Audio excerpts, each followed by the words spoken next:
হারুন স্যারকে আমি ধন্যবাদ জানাচ্ছি। ফোন করলাম হারুন ভাইকে। হারুন স্যার খুবই ভালো মনের মানুষ। হারুন আঙ্কেল। আওয়ামী সরকারের আমলে বহুল আলোচিত পুলিশ কর্মকর্তা হারুনুর রশিদ অপরাধ প্রমাণ হওয়ার আগে বা আদালতের রায় হওয়ার আগে বিভিন্ন ব্যক্তিকে গ্রেপ্তার করে টিভি ক্যামেরার সামনে অবৈধভাবে মিডিয়া ট্রায়াল করা ছিল তার নিত্যদিনের কাজ।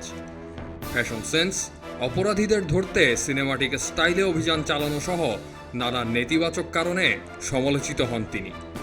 সবচেয়ে বেশি সমালোচিত হয়েছেন ভাতের হোটেলের জন্য। বিভিন্ন সময় নানান সমস্যা তিনি ডিবি অফিসে ভাত খাইয়েই সমাধান করে ফেলার চেষ্টা করতেন এবং বিভিন্ন সামাজিক যোগাযোগ মাধ্যমে বাহারি খাবার সহ খাবার টেবিলে আপ্যায়নের ছবি ভিডিও প্রকাশ করতেন। শাকিব খান থেকে গয়েশ্বর রায় কেউই খালি পেটে ফিরতেন না হারুনের ভাতের হোটেল থেকে। এক পর্যায়ে ডিবি অফিসকে ভাতের হোটেল বলে ট্রল করা শুরু হয়। বাংলাদেশ পুলিশের ডিআইজি পদমর্যাদার এই কর্মকর্তা সর্বশেষ ছিলেন ঢাকা মহানগর পুলিশ ডিএমপির গোয়েন্দা বিভাগের দায়িত্বপ্রাপ্ত অতিরিক্ত কমিশনার বা ডিবি প্রধান। সরকার পতনের 5 দিন আগে 31 জুলাই তাকে ডিবির দায়িত্ব থেকে সরিয়ে ক্রাইম অ্যান্ড অপারেশনস বিভাগের দায়িত্ব দেওয়া হয়। তবে সুখ্যাতির চেয়ে কুখ্যাতি বেশি শোনা যায় এই কর্মকর্তার। ক্ষমতার অপব্যবহার করে নিরপরাধীদের গ্রেপ্তার এবং বিপুল পরিমাণ মুক্তিপণ আদায়, সরকারের বিরোধীদের নির্বিচারে নিষ্পেষণ করা, অস্ত্রের মুখে স্বীকারোক্তি আদায় করে নিরপরাধ ব্যক্তিকে অপরাধী প্রমাণ করা, এমন সব জঘন্য অপরাধের প্রমাণ মিলেছে আইনের এই রক্ষাকর্তার সপক্ষে। ব্যবসায়ীদের কাছে এক মূর্তিমান আতঙ্ক ছিলেন এ হারুনুর রশিদ।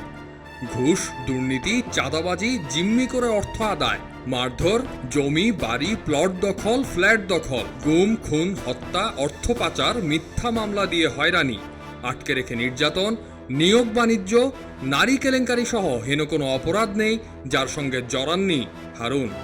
সর্বশেষ বৈষম্য বিরোধী ছাত্র আন্দোলনের সমন্বয়কদের তুলে নিয়ে অস্ত্রের মুখে আন্দোলন প্রত্যাহার করানোর অপচেষ্টা করেন এই পুলিশ কর্মকর্তা। আর এই সবই তিনি করেছেন সরকারের ছত্রছায়ায়। সরকারি স্কেল অনুযায়ী তৃতীয় গ্রেডের চাকরিজীবী হিসেবে সর্বসাকুল্যে 80,000 টাকার কাছাকাছি বেতন পেলেও হয়েছেন হাজার কোটি টাকার মালিক। আওয়ামী সরকারের পতনের পর ধীরে ধীরে প্রকাশ পেতে শুরু করেছে তার নানান অপকর্ম আর নির্যাতনের খবর। আরও অভিযোগ উঠেছে জালিয়াতি করে মুক্তিযোদ্ধা কোটায় পুলিশে চাকরি পান হারুনুর রশিদ। গ্রামের বাড়ি কিশোরগঞ্জের মিঠামাইনে শত কোটি টাকা ব্যয়ে গড়ে তুলেছেন প্রেসিডেন্ট রিসোর্ট নামে একটি অত্যাধুনিক ও বিলাসবহুল প্রমোদাগার। শুধু ঢাকায় আলিশান বাড়ি করেছেন 2 ডজনেরও বেশি। নামে বেনামে অন্তত 3টি রিসোর্টের মালিকানা আছে তার। রয়েছে একাধিক আবাসিক হোটেল। এর বাইরে আছে অগণিত প্লট ও ফ্ল্যাট। অন্তত 6টি দেশে গড়েছেন অঢেল টাকার ব্যবসা। বিদেশে অর্থ পাচারের সুবিধার জন্য গড়ে তুলেছেন নিজস্ব মানি এক্সচেঞ্জ। তবে প্রশ্ন উঠেছে, এত শত অপরাধের দায় নিয়েও কোথায় ডিবি হারুন? তিনি কি দেশ ছেড়ে পালিয়ে গেছেন, নাকি দেশেই আত্মগোপনে আছেন? থাকলে তাকে এখনো কেন গ্রেপ্তার করা হচ্ছে না? ইতোমধ্যেই অবৈধ সম্পদ অর্জন ও বিদেশে অর্থ পাচারের অভিযোগ অনুসন্ধান শুরু করেছে দুর্নীতি দমন কমিশন। এর পরপরই হারুন ও তার স্ত্রী শিরিন আক্তারের ব্যাংক অ্যাকাউন্ট জব্দ করেছে বাংলাদেশ ফাইন্যান্সিয়াল ইন্টেলিজেন্স ইউনিট।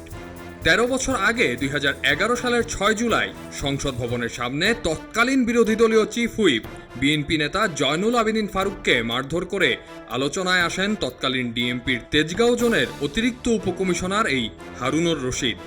এদিকে সেই ঘটনায় 19 আগস্ট দুপুরে রাজধানীর শেরেবাংলানগর থানায় নিজে বাদী হয়ে মামলা করেছেন জয়নুল আবেদিন ফারুক।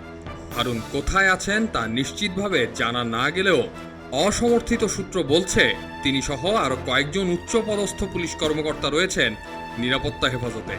তাদের বিষয়ে খোঁজ নিচ্ছে পুলিশ সদর দপ্তর। গোপনীয় সূত্রে খবর মিলেছে অতি শিগগিরই নাকি গ্রেপ্তার হতে পারেন এই কর্মকর্তা।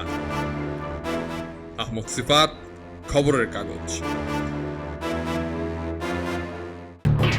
এলো খবরের কাগজ, নিখাত, নির্ভীক, নিরপেক্ষ।